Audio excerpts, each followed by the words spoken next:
பல டிபார்ட்மெண்ட்லயும் மறுபடியும் சொல்றேன், கட்சி நிதின்ற பேர்ல அடிச்ச கொள்ளைய ஒண்ணு ஒண்ணா கவர்மெண்டோட கஜானாக்குள்ளேயே கொண்டு சேர்த்துக்கிட்டே இருக்கிறாங்க. இப்பவும் சொல்றேன், மக்கள் பணத்துல இருந்து ஒரு பைசா கூட தொடமாட்டோம், தொடவும் விடமாட்டோம், தொட்டா விடமாட்டோம், இதுக்கு முன்னாடி தொட்டவங்களையும் விடமாட்டோம்.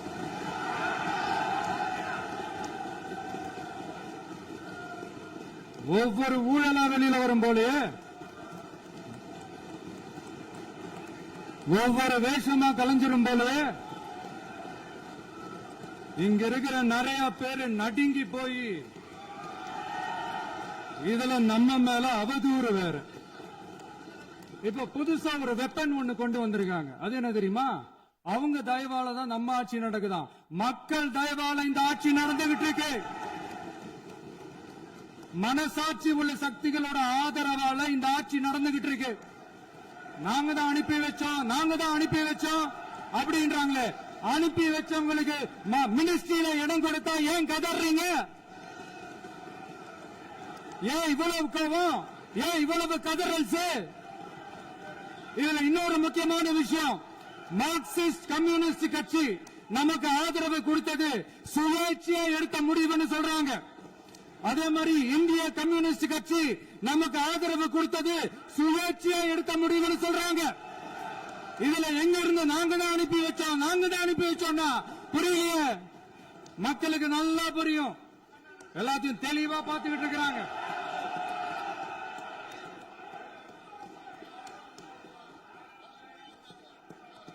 முதலமைச்சர் கண்டினியூ பண்ணலாம். மாண்பு முதலமைச்சர்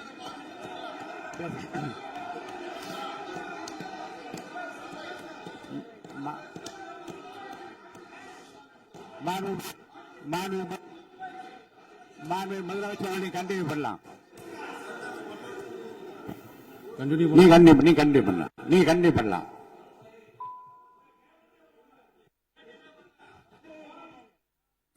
இந்த சமூக நீதி அரசுன்னு சொல்றவங்களை பார்த்து கேட்கிறேன், நம்ம பட்டியலின சகோதரர்களுக்கு எத்தனை அமைச்சர் பதவி கொடுத்தீங்கன்னு கொஞ்சம் சொல்ல முடியுமா? ஆனா நம்மளுடைய அரசுல 8 அமைச்சர் பதவிகள் யாருக்கு? நம்ம பட்டியலின சகோதரர்களுக்கு. எல்லாம் நம்ம அண்ணன், நம்ம தம்பி, நம்ம தங்கச்சிங்க. அண்ணல் அம்பேத்கர் அவர்களுடைய கிட்டத்தட்ட 100 ஆண்டு கால கனவு இப்ப நிறைவேறி இருக்கு. நான் ஏன் கொஞ்சம் சவுண்டா பேசுறேன் அப்படின்னா அவங்களுக்கு கேட்கணும்ன்றதுக்காக தப்பா எடுத்துக்காது. அதே மாதிரி பெண்களோட பாதுகாவலர் நாங்க தான் அப்படின்னு சொல்லிக்கிறவங்களை கேட்கிறேன், எத்தனை பெண்களுக்கு அமைச்சர் பதவியில இடம் கொடுத்தீங்க கொஞ்சம் சொல்ல முடியுமா? எங்க அரசுல 4 சகோதரிகளுக்கு அமைச்சர் பதவி கொடுத்திருக்கிறோம்.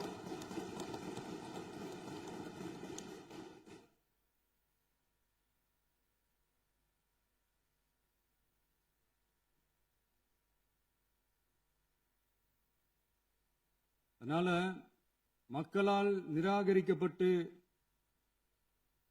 மக்களால் அகற்றப்பட்டவங்களுக்கு ஒன்னே ஒன்னு சொல்லிக்கிறோம், தப்பே செய்ய மாட்டோம், ஊழலே செய்ய மாட்டோம், நேர்மையா தான் இருப்போம், நியாயமா தான் இருப்போம் அப்படின்னு சொல்றவங்களால மட்டும்தான் கூட்டணி ஆட்சி அமைக்க முன்வரும். ஆட்சியிலையும் பங்கு, அதிகாரத்திலையும் பங்கு கொடுக்க முன்வரும். ஊழல்லையே ஊறி போனவங்களால இந்த கூட்டணி ஆட்சியோ ஆட்சியிலையும் பங்கோ அதிகாரத்திலையும் பங்கு கொடுக்க முன்வராது.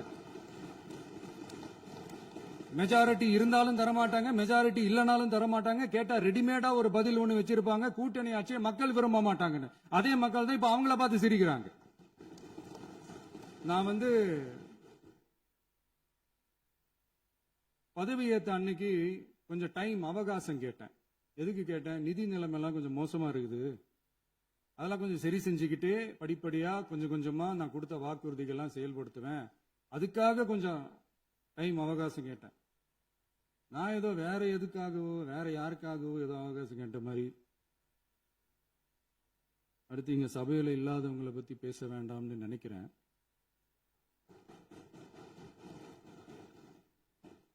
இங்க நம்மளை பத்தி அவதூறு பரப்புறதோட மட்டும் இல்லாம இப்ப நம்ம மக்கள் மேலேயும் அவதூறு பரப்ப ஆரம்பிச்சிட்டாங்க. மக்கள் நமக்கு ஓட்டு போட்டது தப்பான், குடும்பம் குடும்பமா நமக்கு ஆதரிச்சது தப்பாம். இது இப்ப இல்ல, நான் சொல்றது எம்ஜிஆர் அவர்கள் காலத்திலிருந்தே. அப்பவே அவர் ஜெயிச்சப்போ அதே மக்களை தப்பு தப்பா பேசுறது. மக்கள் என்ன பண்ணிட்டாங்க, எம்ஜிஆர் என்ன பண்ணிட்டாரு, எம்ஜிஆர் என்ன இது பண்ணிட்டாரு. 50 வருஷமா ஒரே டெக்னிக்கா.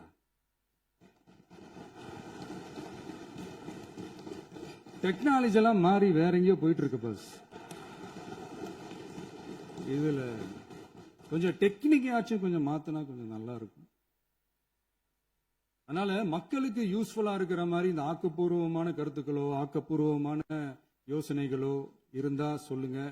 அதை நாங்க டெஃபரெண்டா எடுத்துக்கிறோம். ஆனா அதை விட்டுட்டு இந்த நக்கலு நையாண்டி சம்பந்தம் இல்லாத பேச்சு இதெல்லாம் பேசிட்டு அப்புறம் முதல்வர் பதில் சொல்லல, முதல்வருக்கு பதில் சொல்ல தெரியல அப்படின்னா அப்புறம் என்ன சோஃபா மாடல் ஆட்சியா? அது என்னன்னு புரியறதுக்கு எனக்கு ரொம்ப நாள் ஆச்சு. இந்த sofa set, table chair, teapoy, furniture பிசினஸ்லாம் வேற எங்க வெளியில போய் பண்ண சொல்லுங்க. அப்படி அந்த பிசினஸ் தான் பண்ணணும்னா நிறைய பிசினஸ் பண்ற மாதிரி வெளியில போய் பண்ண சொல்லுங்க, இங்க சட்டசபைக்குள்ள வேணாம். அதனால ஆக்கப்பூர்வமான கருத்துக்கள் இருந்தா சொல்லுங்க. டெஃபினட்டா அது சரியா இருந்தா நாங்க ஏத்துக்கிறோம். எனக்கு ஒரு குட்டி கதை ஒண்ணு ஞாபகம் வருது, சொல்லாமா? ஒரு ஊர்ல ஒரு பெரியவர் வெயில் ரொம்ப ஜாஸ்தியா இருக்குன்னு சொல்லிட்டு கண்ணுக்கு மேல கை வச்சுக்கிட்டு இப்படி சுத்தி முத்தி தேடிக்கிட்டு இருந்தாராம். அப்ப கூட இருந்த ஒரு சின்ன பையன் என்ன தேடுறீங்க அப்படின்னு கேட்டானா. அதுக்கு அந்த பெரியவர் சொன்னாரா, அது ஒண்ணு இல்ல தம்பி, உங்க அப்பா இங்கதான் இருப்பாருன்னு சொன்னாங்க, அதான் தேடிக்கிட்டு இருக்கேன். எங்க உங்க அப்பாவையா காணோம்?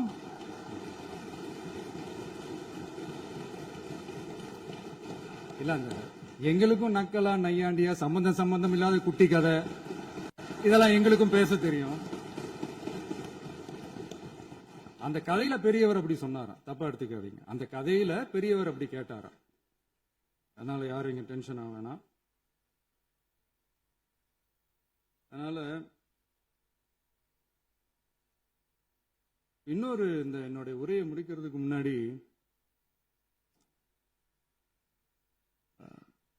போயிட்டாங்க, பேசலாமா? உங்க கருத்துக்களை நீங்க முழுமையாக மன நிறைவோடு பேசலாம். டிவியில் பார்ப்போம். சரி, அதான் 5 நிமிஷம் பேசுனதுக்கே கொளத்தூரி இந்த ஆட்டம் அடிச்சு பேசுனா அப்புறம் என்ன பண்றது? கடைசியா நான் இந்த உரையை முடிக்கிறதுக்கு முன்னாடி ஒரு முக்கியமான ஒரு விஷயம் பத்தி சொல்லணும். ஆளுநர் உரை அன்னைக்கு இந்த தமிழ் தாய் வாழ்த்துக்கு அப்புறம் தேசிய கீதம் பாடினது தப்பு, தேசிய கீதம் 2 முறை பாடினது தப்பு, அப்படி ஒரு நிகழ்வு இதுக்கு முன்னாடி இந்த சட்டசபையில நடந்ததே கிடையாது, அந்த மரபே மாத்திட்டீங்க, இப்படி ஒரு பெரிய ஒரு போர் மாதிரி எதிர்கட்சி சார்ந்தவங்க எல்லாம் சொன்னாங்க இல்லையா? அந்த மாநில உரிமை போராளிகளை, அந்த மரபு காக்கிற உரிமை போராளிகளை ஒரே ஒரு கேள்விதான் கேட்கணும். 2021 ஆகஸ்ட் 2 ஞாபகம் இருக்கா? Centenary celebration of Tamil Nadu legislature. அந்த ஃபங்க்ஷன்ல நம்ம முன்னாள் முதலமைச்சர் கருணாநிதி அவர்களோட கலைஞர் அவர்களுடைய கலைஞர் அவர்களுடைய புகைப்படத்தை மாண்புமிகு குடியரசுத் தலைவர் திறந்து வைக்கிற ஒரு ஃபங்க்ஷன். அந்த ஃபங்க்ஷன்ல national anthem followed by Tamil Thai Vazhthu அப்படின்னு அறிவிச்சது ஞாபகம் இருக்கா? அதாவது தேசிய கீதத்துக்கு அப்புறமா 2வது முறையா, நோட் திஸ் பாயிண்ட் மாண்புமிகு பேரவைத் தலைவர் அவர்களே, பிளீஸ் நோட் திஸ் பாயிண்ட். தேசிய கீதத்துக்கு அப்புறம் 2வது முறையாக தமிழ் தாய் வாழ்த்து பாடப்படும் அப்படின்னு சொன்னது ஞாபகம் இருக்கா? அதுவும் முத்தமிழ் அறிஞர் அப்படின்னு சொல்ற நம்ம கலைஞர் அவர்களுடைய அந்த புகைப்படம் வெளியிட்டு விழாவில் அவர் இருந்த இதே சபையில தமிழ 2வது இடத்துக்கு தள்ளினது யாருன்னு ஞாபகம் இருக்கா? அது மட்டும் இல்ல, அந்த தேசிய கீதத்தை நாட்டுப்பண் நேஷனல் ஆந்தம்னு சொல்லி அதே ஃபங்க்ஷன்ல கடைசியா ஃபங்க்ஷன் முடியும் போது செகண்ட் டைம் தேசிய கீதம் பாடினதும் ஞாபகம் இருக்கா? இதே அவையில் தான் அது அவை குறிப்பிலும் இருக்கிறது. இதே அவையில் தான் நடைபெற்றது. இந்த book தக்க நேரத்தில் இந்த ஆதாரங்களை அளித்த மாண்பு முதல் அவர்களுக்கு நன்றியை தெரிவித்துக் கொள்கிறேன். டவுட் இருந்தா இந்த புக்கை பார்த்து தெரிஞ்சுக்கலாம். அதனால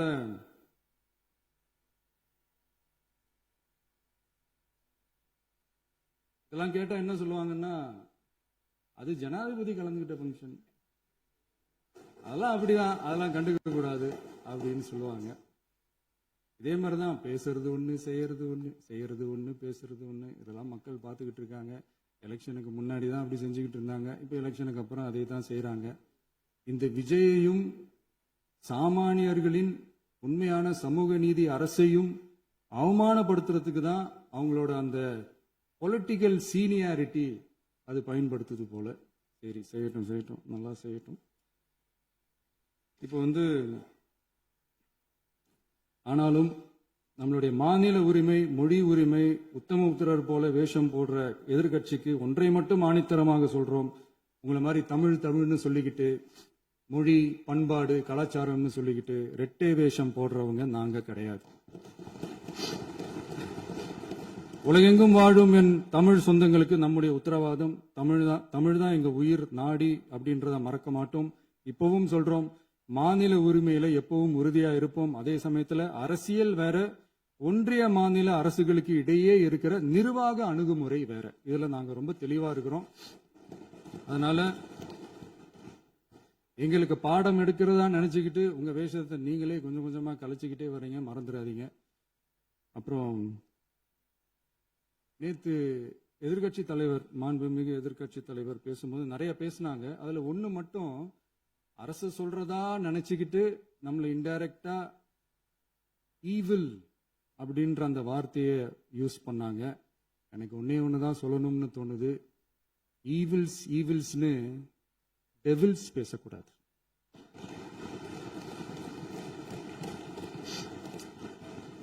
அவங்க இருந்திருந்தா ஒரு ஆக்ஷன் பண்ணணும்னு எனக்கு தோணுச்சு. எல்லாரும் போயிட்டாங்க. பர்மிஷன் பண்ணலாமா? இப்பவும் பண்ணலாம், ஒன்றும் தப்பு இல்லை.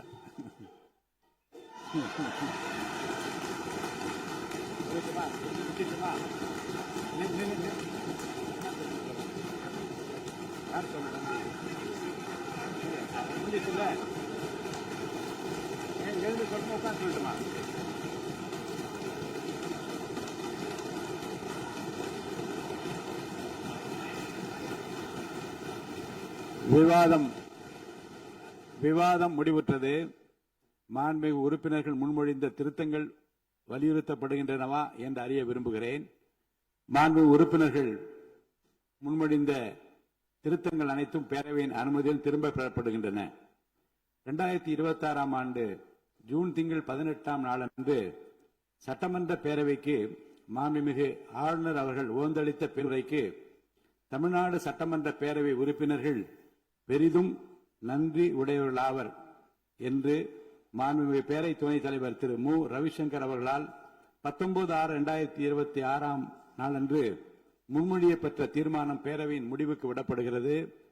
ஏற்போர் ஆம் என்க, மறுப்போர் இல்லை என்க. ஏற்போரே அதிகம் என்று கருதுகிறேன். ஏற்போரே அதிகம். தீர்மானம் நிறைவேறியது.